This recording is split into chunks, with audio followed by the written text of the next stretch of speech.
En segundo lugar, en lo que hace referencia a temas conceptuales, no existía, y esto sí que parece absurdo, pero así era, norma legal que definiera taxativamente qué significa un accidente de trabajo. ¿Eso es que estaba generando? Pues unas dificultades inmensamente grandes, no solamente en la valoración, sino adicionalmente en la determinación. Entonces, si uno no tiene con absoluta claridad la seguridad de qué es una manzana, pues en el mercado le pueden vender una pera, y muy seguramente pues uno compra la pera pensando que es una manzana. Esto no es que pasara mucho, pero pasaba. Con esa o con ese vacío, muchas veces quienes tenían responsabilidad en temas relacionados con accidentes del trabajo, entre comillas, se lavaban las manos. Hoy existe una definición, es una definición legal que no me voy a permitir leer porque ahí está señalada, pero que es absolutamente clara, que obvio, amerita una interpretación sobre si uno tiene, por poner un ejemplo, una lesión orgánica, pero no amerita ninguna interpretación sobre si existe o no una lesión orgánica. ¿Qué quiero decir? Que la lesión orgánica hace parte fundamental del accidente del trabajo. Que los médicos determinen ya que no hubo una lesión orgánica, sino algún otro evento, es otra cosa totalmente distinta. Pero anteriormente no teníamos claridad sobre ese particular. Y lo otro, que es importante, que ya lo mencioné brevemente, no se reconocía accidente de trabajo o no se reconocía el accidente de trabajo en el ejercicio de la función sindical. Nosotros consideramos que esto es valioso e importante para de alguna u otra manera generar lo que se denomina el bloque de constitucionalidad.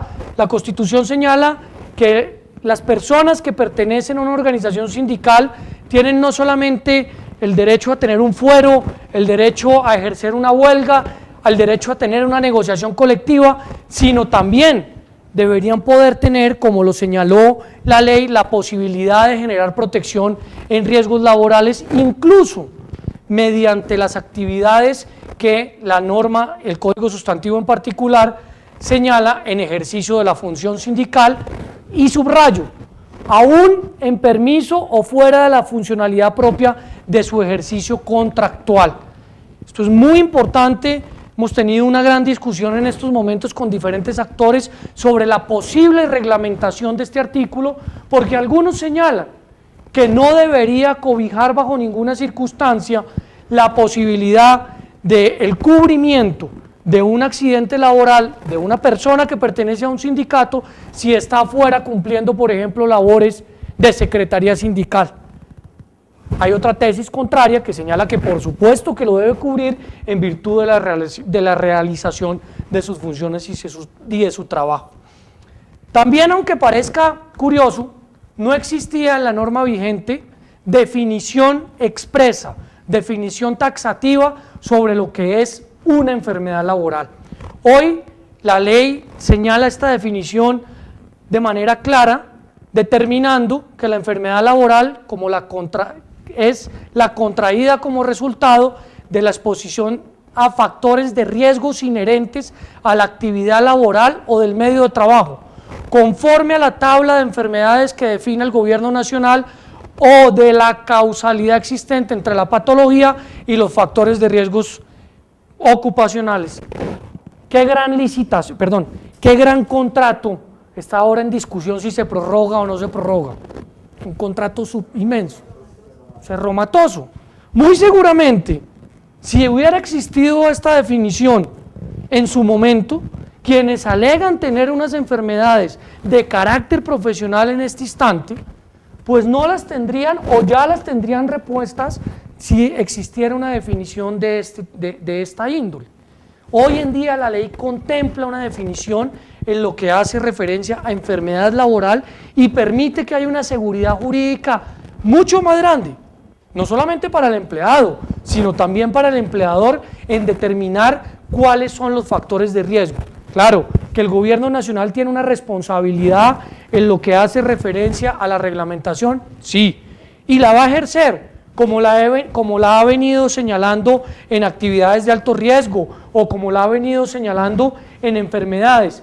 Pero lo de fondo es que al día de hoy, o mejor, antes de que se expidiera esta ley, estos vacíos jurídicos generaban unas controversias inmensamente grandes que hoy posiblemente o en su defecto podrán ser resueltas. Antes eran afiliados obligatorios solamente los trabajadores dependientes. 8 millones de colombianos estaban afiliados al sistema entonces llamado riesgos profesionales. Hoy, con la expedición de esta ley, son afiliados obligatorios también, y subrayo, los contratistas que tengan un vínculo civil, comercial o administrativo con cualquier firma o empresa superior a un mes. Y acá viene una discusión de fondo. Fue criticada la ley porque se dijo, hombre, entonces ¿qué hizo la ley si a los contratistas de todas maneras nos va a tocar pagar la afiliación al régimen laboral? Sí y no. La ley dijo, si la actividad del contratista es considerada de alto riesgo, será el contratante quien tenga la responsabilidad de cancelar y pagar esa afiliación. Si la actividad no es de alto riesgo, evidentemente será el contratista quien tenga esa responsabilidad. Viene una discusión adicional. Pedro tiene un contrato de prestación de servicios con la Universidad Nacional, quien tiene a su vez, por poner un ejemplo, a la empresa Sura como aseguradora de riesgos laborales. Pero Pedro también por las tardes tiene un contrato con la Universidad del Rosario, que tiene a su vez un contrato con Colmena.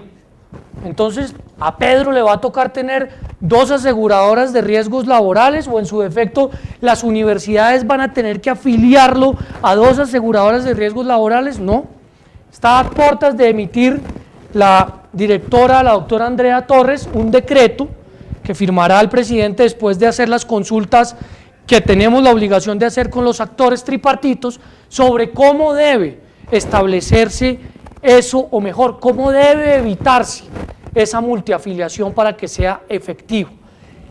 Además, los miembros activos del Subsistema Nacional de Primera Respuesta, todos, los bomberos, la defensa civil, las autoridades que tengan relación con primera respuesta, antiguamente no estaban afiliados al sistema de riesgos profesionales.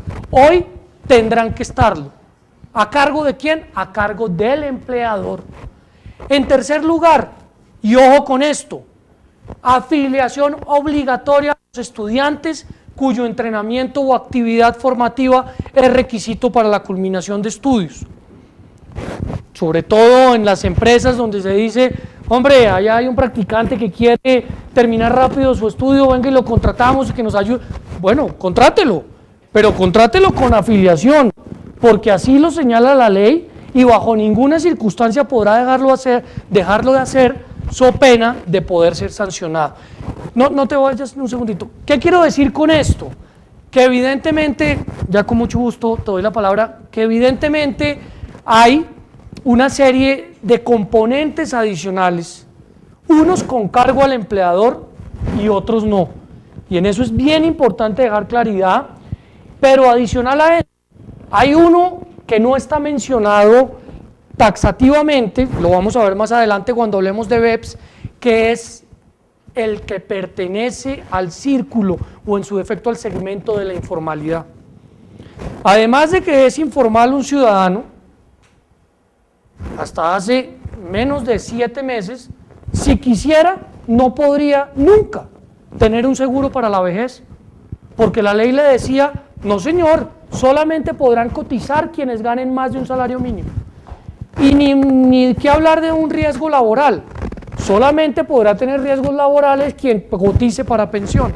Bueno, esta norma cambia en su estructura el sistema.